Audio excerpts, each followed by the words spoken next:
சஹருக்கு ரசம்னா கொஞ்சம் நல்லா இறங்கும். அதனால ஒரு எக் ஆம்லேட் போட்டு பொட்டேட்டோ ஃப்ரை பண்ணி சஹரை வந்து முடிச்சிட்டோம். அன்றைக்கி எனக்கு வந்து ப்ரௌனி ஆர்டர் இருந்தது. ஸோ அதுதான் ரெடி பண்ணிகிட்ருக்கேன். ஃபைசனெல்லாம் ஸ்கூல் அனுப்பியாச்சு. ஒரு 11:00 போல் ஸ்டார்ட் பண்ணேன். அது நிறைய பேர் டிஎம் பண்ணியிருந்தீங்க. அந்த மாதிரி ப்ரௌனி ஆர்டர் எடுப்பீங்களா நோம்பு டைமில் அப்படின்னு சொல்லிட்டு கண்டிப்பாக எடுத்துகிட்ருக்கேன். நான் ஆர்டர்ஸும் கம்ப்ளீட் பண்ணிகிட்ருக்கேன். ஸோ உங்களுக்கு வேணும்னா ஸ்கிரீன் நம்பர் காண்டாக்ட் பண்ணி நீங்கள் ஆர்டர் ப்ளேஸ் பண்ணிக்கலாம்.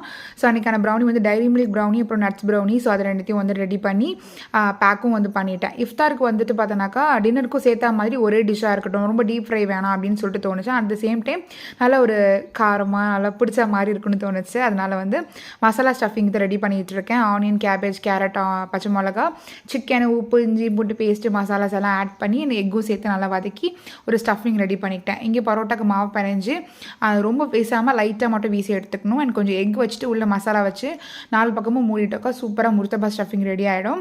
அதுக்கப்புறம் தவாவில் போட்டு லைட்டாக எக்கை வந்து மேலே க்ரீஸ் பண்ணிவிட்டு இந்த மாதிரி 2 சைடும் போட்டு எடுக்க வேண்டியதான். சூப்பரான முர்த்தபா வச்சு அன்றைக்கி நோம்பு